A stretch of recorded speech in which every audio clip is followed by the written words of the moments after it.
Muy buenos días, saludos desde Chile a toda la comunidad CEMASIC. Gracias Ángel Ruiz por todo esto y al equipo que nos convoca. En esta oportunidad tengo el honor de presentar a la doctora Paola Valero. Ella es profesor titular en Educación Matemática de la Universidad de Estocolmo en Suecia. Actualmente es la líder de investigación en educación matemática del departamento y directora del programa doctoral Relevancia de la Educación Matemática y Científica, financiado por el Consejo de Investigación de Suecia. Su investigación aborda la educación matemática como un proceso cultural, político, y explora su significancia para la formación de subjetividades modernas dentro de los sistemas educativos contemporáneos. La investigación que presenta aborda la pregunta fundamental de por qué el apropiarse de cierto conocimiento matemático se considera una forma de empoderar a los individuos, comunidades y naciones, y por qué hay un creciente interés político por direccionar y controlar el currículo, el trabajo de los profesores y el aprendizaje de los estudiantes. La profesora Valero, su investigación ilumina las conexiones entre múltiples prácticas de las matemáticas y su contexto, y por eso es de relevancia para profesores, líderes docentes y formuladores de políticas públicas. Su contribución teórica y empírica ha sido adoptada en diversos sitios del mundo, a través de la colaboración con investigadores en África, Europa, Estados Unidos y aquí en América Latina. Muchas gracias, doctora Valero. Bienvenida. Muchas gracias, Soledad, por tu presentación y gracias, Ángel, y toda la comisión organizadora de este evento. Es un placer inmenso estar aquí, aunque digo que hubiera gustado mucho más que hubiéramos podido estar todos juntos en Costa Rica, pero bueno, otros tiempos vendrán. Y me emociona muchísimo ver aquí los nombres y caras de grandes colegas y amigos. Y bueno, pues es un placer compartir con ustedes hoy mi charla. Y voy a iniciar entonces mi pantalla y vamos a iniciar. Este es el título que he dado a mi charla hoy, Educación Matemática y Cambio Climático.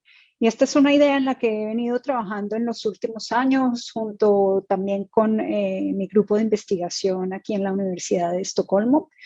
Y la pregunta que me hago ¿es esta una preocupación solamente para aquellas personas que nos encontramos aquí en el frío norte? ¿O también puede ser una preocupación importante para América Central y el Caribe?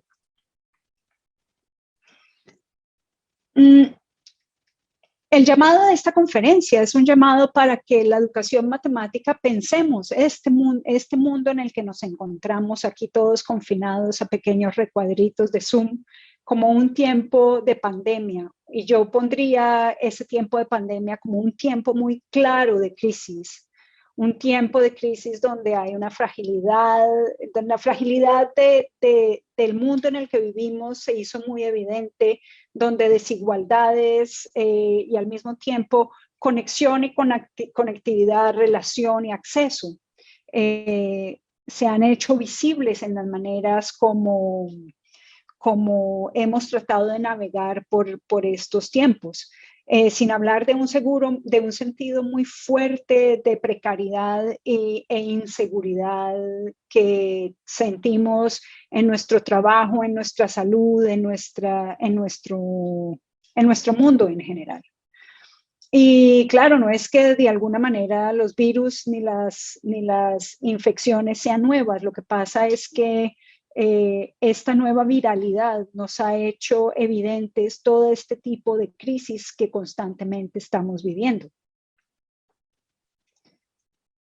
En este tiempo de pandemia hemos visto que estas crisis no solamente tienen que ver con la gran cantidad de infección y todo el problema mismo de la propagación de un virus, es que al mismo tiempo en nuestros países, en Europa, pero también en América Latina, ha habido una serie de movimientos que están relacionados con esa crisis, y no diría que son causados, pero que sí hacen parte de este momento en general de crisis y también se relacionan con algunos de aquellos tipos de situaciones que viven gran parte de la población, en todo caso en América Latina, donde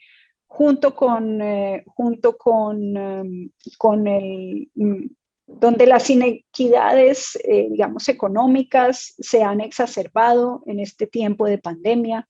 Pero también si pensamos aquella idea de todo el cambio climático y las discusiones de la sostenibilidad del planeta se suman a estas preocupaciones, tal vez de alguna manera un poco menos vivas, como el riesgo de infección por la enfermedad que estamos viviendo, pero en todo caso se manifiesta muy claramente en situaciones como las inundaciones constantes, que van de la mano también de sequías y falta de agua y cambios muy grandes en nuestro planeta.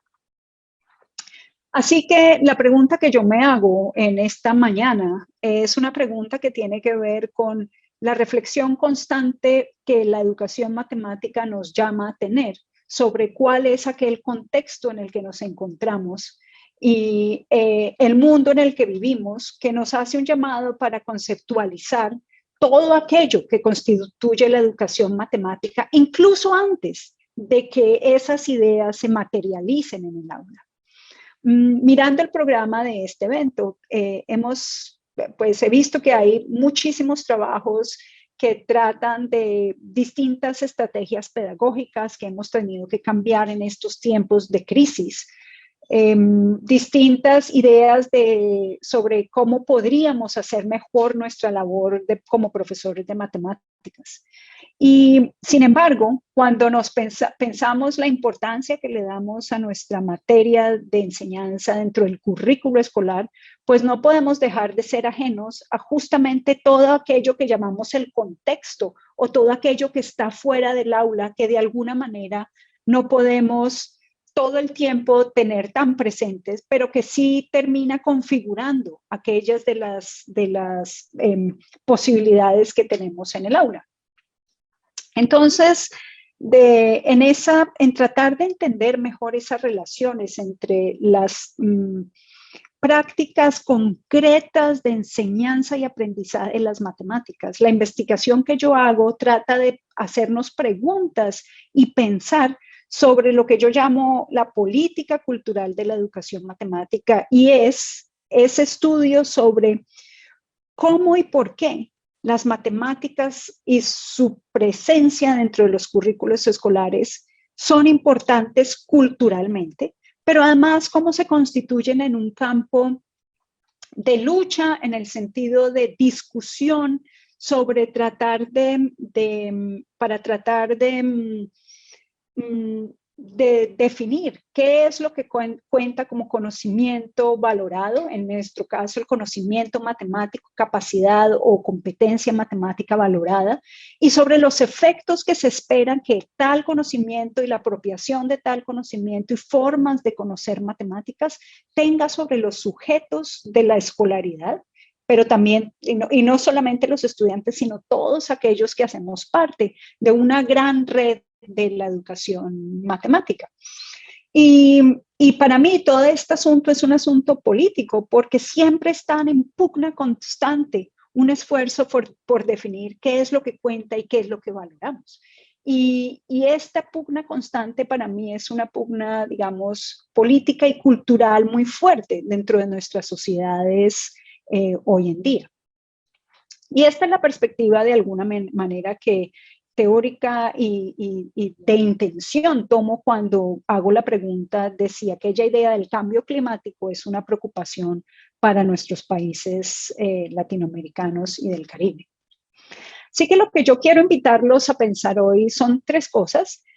Primero, necesitamos considerar aquellas crisis en las que la educación matemática se lleva a cabo. Y pues, bueno, la conferencia de alguna manera responde a algo. Sí, necesitamos ponerle atención a la crisis del COVID, por ejemplo, pero ¿es esa una única crisis o podemos entender esa crisis de una manera más amplia? Y mi propuesta es entender la crisis que estamos viviendo de la viralidad como una crisis que es casi un síntoma de otra cosa mucho más amplia que es la crisis del cambio climático. Y lo que voy a hablar más que todo es un poco de cómo podemos entender esa idea del cambio climático y qué tipo de reflexiones podemos, a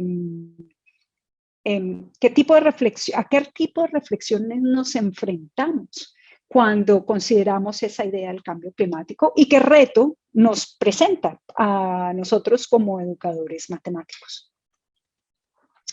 Y como ya digo, de alguna manera mi charla es una charla que se enmarca más dentro de todos aquellos estudios culturales, políticos de la educación matemática y también de alguna manera filosóficos.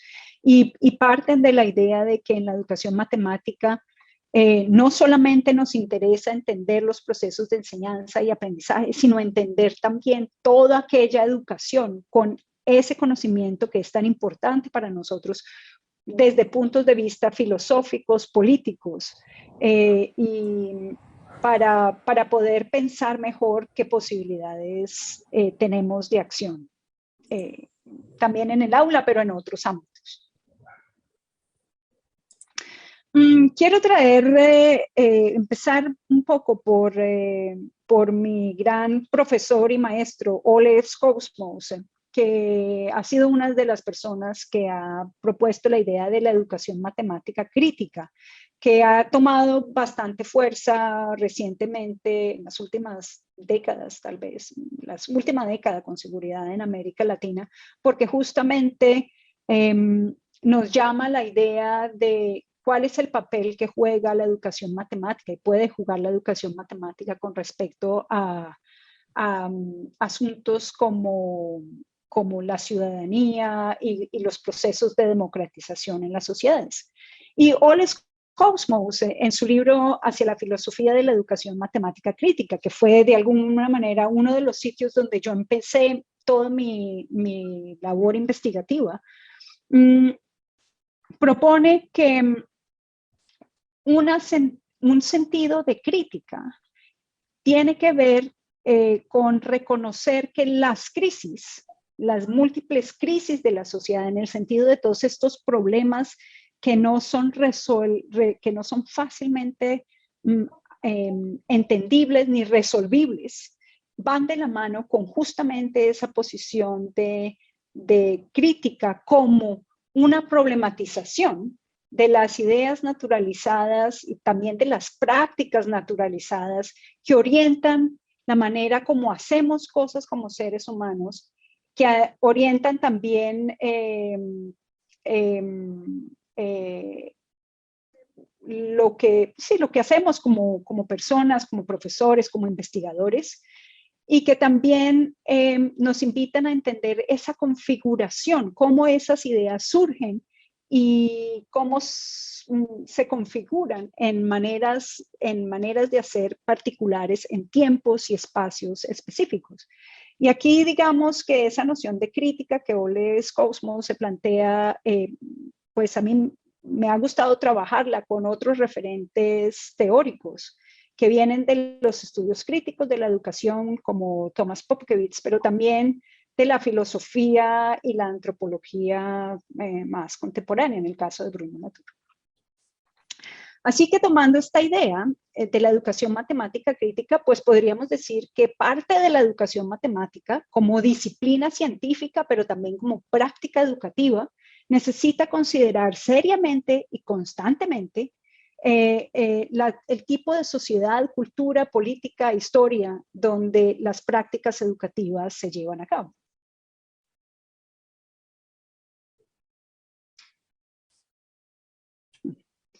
Y entonces esto me lleva a decir, bueno, si este es el caso, entonces, ¿cómo podemos entender toda esta serie de crisis que vivimos hoy? Esa crisis que llamamos el cambio climático.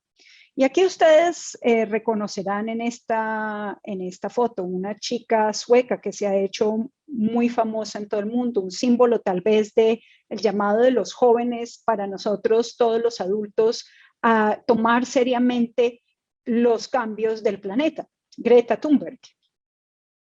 Y eso fue hace unos años en la primera huelga que hizo, pero ya vemos que Greta Thunberg en la cumbre del COP26 que se realizó hace unas semanas en Glasgow, también tuvo un papel muy importante en movilizar a los jóvenes para seguir llamándonos la atención sobre las distintas crisis del cambio climático. Particularmente esta idea del cambio climático la pienso con el filósofo, antropólogo de la ciencia contemporáneo Bruno Latour, una figura bastante interesante en los estudios de ciencia y tecnología en los últimos años. En particular, me llama la atención la idea que él propone para definir el cambio climático. Y él dice, cambio climático no se refiere solamente a aquella idea de todos los problemas del calentamiento global, sino podríamos tomarlo en un sentido muy amplio de aquellas transformaciones de las relaciones entre los seres humanos y sus condiciones materiales de existencia.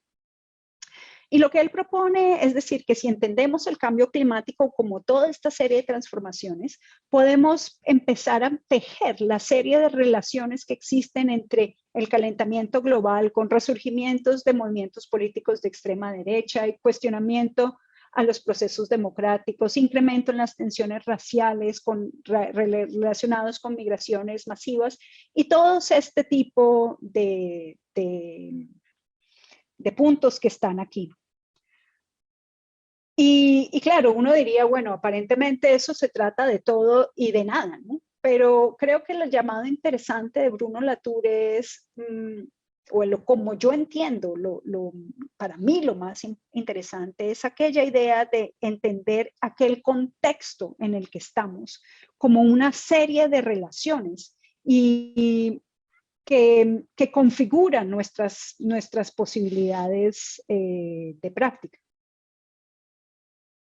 Y si este es el caso, entonces, siguiendo el razonamiento de Latour, Latour en uno de sus libros que se llama Facing Gaia, propone que estamos en un momento particular histórico que él llama el nuevo régimen climático, que es una situación en la que aquel marco físico que las personas de la modernidad, los modernos, habían dado por cierto, que es la tierra misma, el mismo terreno en que la historia de la modernidad se desplegó, se ha vuelto inestable.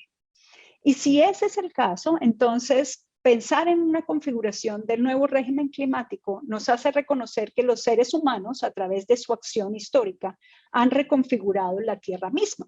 Es decir, los seres humanos se han convertido en una fuerza casi de tipo geológico. Y esto es lo que algunos geólogos hoy en día enuncian como la tesis de la antropocena, que es aquella idea de que es posible ver en las capas de formación geológica claramente el efecto que han tenido los seres humanos de manera incremental desde la industrialización en cambiar lo que es lo que consideramos como la Tierra. Y esto tiene un efecto bastante interesante porque esto quiere decir que ese proyecto cultural, político, económico de la modernidad, con esta idea antropocéntrica del progreso, la noción de que la naturaleza es una fuente eterna de explotación, para que el ser humano explote a la Tierra, esto ha tenido un impacto fuerte sobre la Tierra, la ha erosionado, la ha destruido, a tal punto, dice Latour, que en este momento no sería posible para ninguna nación llevar a cabo su proceso de modernización porque no hay tierra posible que aguante ese proceso. Y esto es interesantísimo. Porque de alguna manera esto quiere decir que la crisis de este cambio climático en todos sus componentes es tan fuerte que no tenemos salida, no tenemos escapatoria. Ahora, esto puede sonar un poco como pesimista y casi apocalíptico, pero más que apocalíptico, lo que yo creo es que es un llamado muy fuerte a que pensemos cuáles son aquellas bases de lo que nosotros consideramos natural, de la forma como pensamos nuestro mundo. O al menos eso es lo que yo quiero tomar. Y ahora ustedes me dirán, bueno, pero todo esto de la antropocena, pues sí, ¿qué tiene que ver con la educación matemática? Claro, nosotros somos seres humanos, estamos sobre la Tierra, pero pues lo que nosotros hacemos en el aula de matemática, pues no está modificando geológicamente la Tierra, así que por lo tanto podríamos desentendernos de este problema. Pero el problema es que la educación matemática podría entenderse como un proyecto cultural, como como aquella serie de tecnologías y de intenciones educativas importantísimas para que la modernidad pudiera de alguna manera llevarse a cabo como un ideal en la gran parte de la población.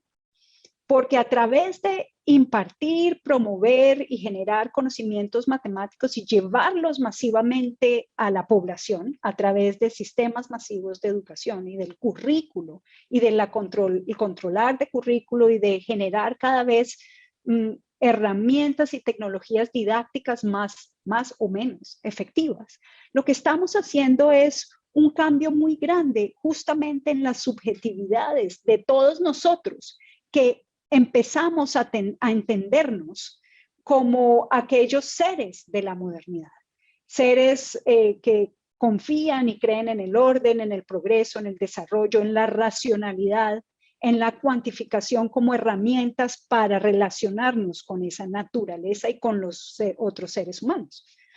Y este deseo de modernización o de juntar la educación matemática para justamente como alcanzar las promesas del iluminismo es un deseo creciente que trata de conducir de alguna manera a individuos y a comunidades hacia una visión de una vida mejor, que es el desarrollo moderno. Y claro, ¿quién podría decir que eso es algo malo? Pues eso ha sido un proceso, ese proceso histórico ha sido un proceso por un lado súper productivo. No nos podríamos imaginar el mundo que tenemos sin de alguna manera la expansión fuerte de conocimiento matemático, científico y tecnológico. Pero al mismo tiempo, como nos recuerda Nubiratán de Ambrosio, a propósito del homenaje que le rindió esta comunidad hace 2 días, y también Olaf Skous-Mosen, tenemos que entender críticamente ese papel de las matemáticas dentro del proyecto de la modernidad, como aquello que ha generado, ellos los dos dirían, tanto maravillas como horrores. Y si este es el caso, entonces tenemos un problema muy grande, y es que esa tesis de Bruno Latour sobre el nuevo régimen climático hace, por un lado, evidente el proyecto de la modernidad, es lo que él nos plantea, fue lo que hablé anteriormente. Pero por el otro lado, la educación matemática ha sido y es todavía fundamental para la conformación de la modernidad, como proyecto cultural, como proyecto social, como proyecto también económico, junto de formas económicas capitalistas. Y entonces el problema es que si tenemos un mundo, una tierra que no aguanta más modernidad, y por el otro lado, nosotros como educadores matemáticos queremos con la educación matemática generar más seres más modernos, pues entonces tenemos una contradicción muy grande, ¿sí? Porque es muy evidente que aquellas maneras actuales de pensar y concebir la educación matemática que nos ofrecen, que se alinean con el deseo de la modernidad, pues van en contravía con esa idea de que la Tierra ya no podemos seguir pensando en que vamos a generar una modernidad.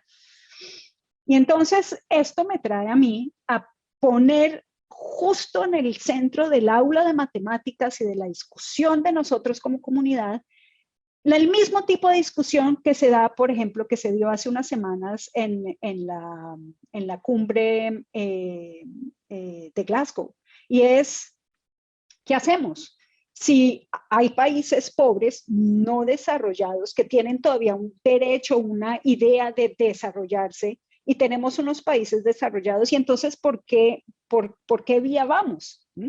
¿Qué significaría tener un desarrollo si al mismo tiempo debemos generar una sostenibilidad porque no podríamos seguir existiendo como raza, como, como especie en el planeta que nosotros mismos hemos destruido. Entonces, esa misma tensión creo que es la tensión que está hoy en el centro de la educación matemática.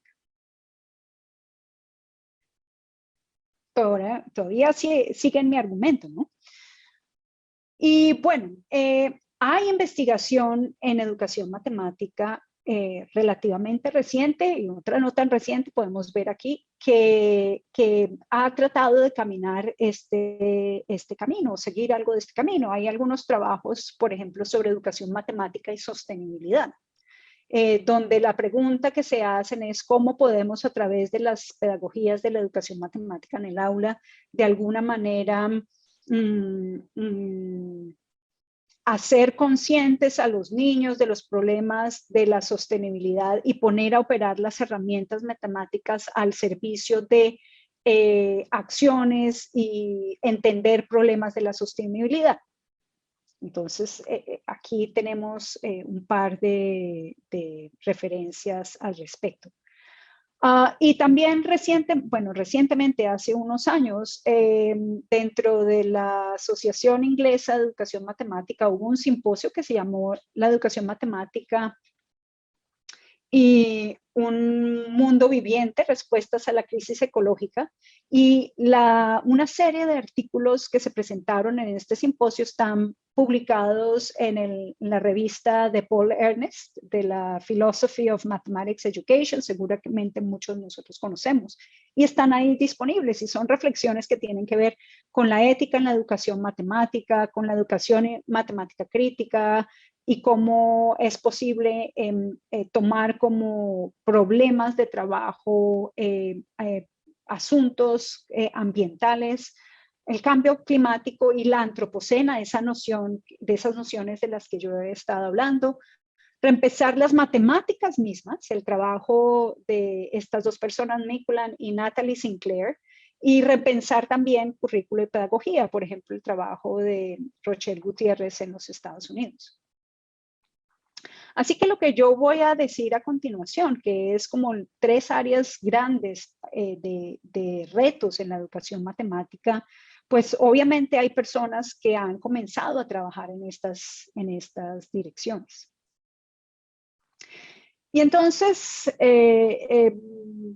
pues, ¿qué tipos de ideas y de prácticas problematizar? Porque ya ven el problema, al menos el problema filosófico en el que yo me encuentro, ¿sí? Espero que otras personas vean el problema filosófico en el que yo me encuentro. Porque si es cierto, como lo muestran muchas investigaciones sociopolíticas de la educación matemática, investigaciones sobre identidad y subjetivación en las matemáticas escolares, uno de ellos el trabajo de Luis Radford, que muestra cómo la subjetivación que se hace en el aula a través de ciertas prácticas matemáticas definitivamente generan seres que casi como que no queremos. Hace en la primavera, en una charla que hizo Luis en el Congreso de Educación Matemática en Chile, él decía, sí, es que la manera normal de hacer matemáticas, educación matemática, nos ha salido mal. ¿Cómo podríamos cambiar, modificar nuestras prácticas hacia otro tipo de formas? Entonces hay personas que digamos, se preguntan por eso y investigaciones que muestran cómo la educación matemática no solamente es un asunto de la apropiación y mejor transmisión para el entendimiento de conocimiento, sino justamente junto con esa objetivación del conocimiento hay todo un efecto de subjetivación de los tipos de personas que nos volvemos con y a través de las matemáticas. Y si este deseo, que el impulso que guía esa subjetivación es un impulso puramente moderno, pues entonces llegamos al problema que nos plantea Latour. Nosotros hacemos seres modernos, pero resulta que el mundo requiere que seamos otra cosa. Entonces, ¿qué hacemos? Y digamos que en mi análisis y mi estudio hay tres temas que me interesan trabajar y que creo que serían temas importantes para nosotros hacer un trabajo empírico, práctico y también teórico para pensar y repensar estas nociones. Y estas tres ideas voy a mencionar algunos elementos de ellas en los 6 minutos que me quedan. Una de ellas, la tercera idea, la he trabajado más y está presente en algunas charlas que he dado últimamente, pero también en algunos escritos. Entonces, estas pues se podría encontrar más información. Pero me interesa entonces las dos primeras. La primera es esta idea que las matemáticas residen en la mente y las matemáticas hacen al buen pensador, como una idea central del efecto de subjetivación que tienen las matemáticas cuando las pensamos como parte de un proyecto de modernidad. Y ya voy a decir por qué eso qué significa y por qué eso es problemático. La segunda es la idea de que las matemáticas son universales y que tienen un efecto de subjetividad, un efecto en nosotros para entendernos como una mente sin hogar. Y ya también voy a decir qué es eso. Y la otra es las matemáticas como creación de una cultura superior dominante, llámese la cultura blanca europea, que no puede en realidad ser adquirida por un otro, que es todos aquellos que no se alinean con ese tipo de cultura.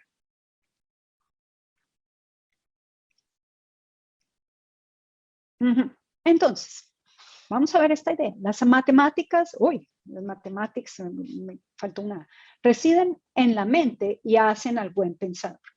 Y aquí tenemos que pensar, digamos, a las matemáticas como el conocimiento, como formas culturales que históricamente se han enmarcado dentro de unas dualidades bastante interesantes. La dualidad, por ejemplo, mente y cuerpo. Y esta dualidad mente-cuerpo, muchas veces que hablamos de esto, tenemos que inevitablemente ir a Descartes y toda la idea de soy, pienso, y si pienso, luego existo. Y es esta idea justamente de que es el pensamiento y la mente, aquello que define como tal al ser humano y que por definir a la mente, al ser humano como pensamiento y mente, de alguna manera niega, alguien se le prendió el micrófono, niega la materialidad del cuerpo. Pero no solamente esto, sino también la idea de que hay una diferencia y una dicotomía y una tensión entre lo que es cultura, como aquello que genera los significados y conocimientos, los significados que generan los seres humanos a través de su ser juntos culturalmente, y la naturaleza, por otro lado, o el mundo material. Y justamente estas divisiones, nos diría Latour, son las divisiones que tenemos que repensar, porque no podemos seguir entendiéndonos como seres humanos, como seres separados de las materialidades del mundo natural. Estas ideas están llamadas a reconsideración. Y yo creo que aquí en este punto, personas últimamente, ciertos investigadores han avanzado muchísimo en ofrecer otras avenidas para pensar lo matemático y lo matemático en la escuela. En particular, a mí me gusta mucho el trabajo de Natalie Sinclair y Elizabeth de Freitas, que tratan de llevar aún más lejos muchas de las propuestas de la cognición situada para pensar y proponer filosofías de las matemáticas que puedan ser basadas en una idea de materialidad. Ahora, esto es una idea bastante como complicada y que nos puede como decir, bueno, ¿de qué están hablando? Pero es justamente un intento diferente de ser, ¿será que es posible pensar lo matemático a través de otras materialidades y pensar que lo matemático no solamente está aquí? Entonces, esta es una idea que podríamos repensar como parte de este intento de virar hacia unas ideas distintas en esta noción del nuevo régimen climático. Y la otra es esta idea de que las matemáticas son universales y que su efecto de subjetividad es formar una mente sin hogar. Ahora, pónganse a pensar qué es lo que aprendemos como seres cuando constantemente hacemos procesos de abstracción. ¿Mm? La abstracción es aquel tipo, ejercicio de pensamiento que nos separa de lo local y de lo concreto hacia una idea general universal. Y personas que discuten este tipo de movimiento como un movimiento cultural dicen que ese efecto de entendernos como mente sin hogar es un entendimiento particular del ser, de nosotros como seres, que se entiende a sí mismo con relación a categorías trascendentales que no tienen un lugar histórico ni un autor para establecer una raíz familiar de hogar. Por lo tanto, digamos que gran parte de este movimiento de los seres humanos con y a través de las matemáticas son justamente entendernos como no diría como un objeto, de una manera similar, como podríamos entender cualquier objeto matemático. Y esto genera un efecto muy grande en la forma como nos relacionamos con otros.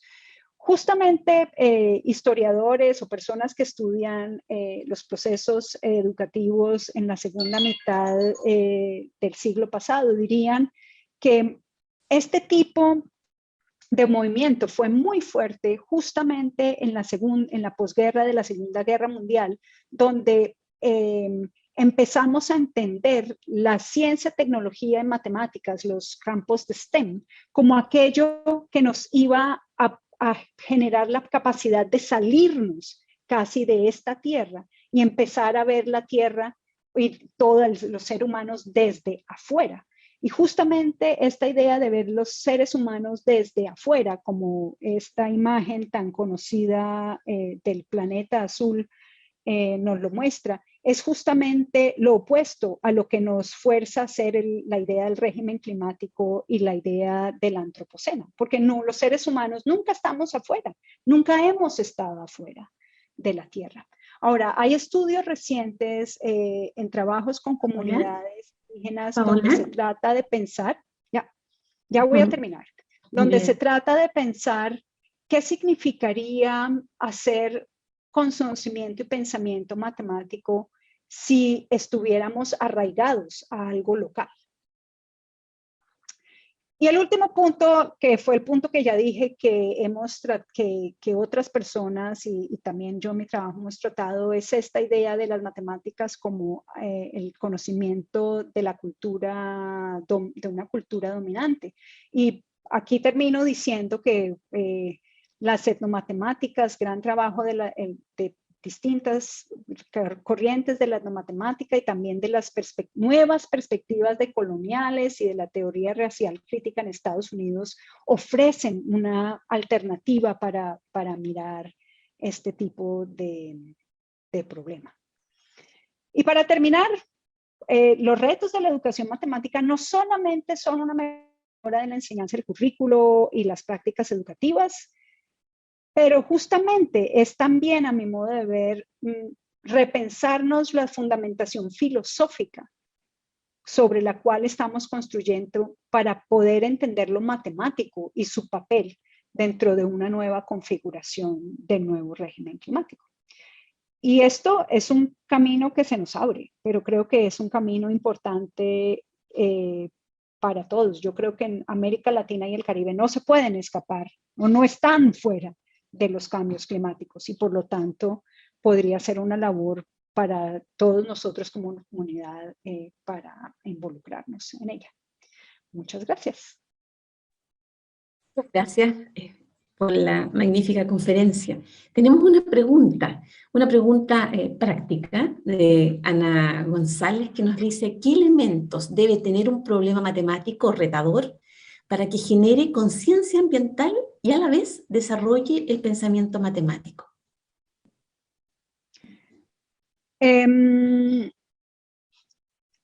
Esa es una buena pregunta y creo que es una pregunta que yo no puedo contestar como tal. Tal vez dentro de un tiempo la podríamos contestar conjuntamente, pero creo que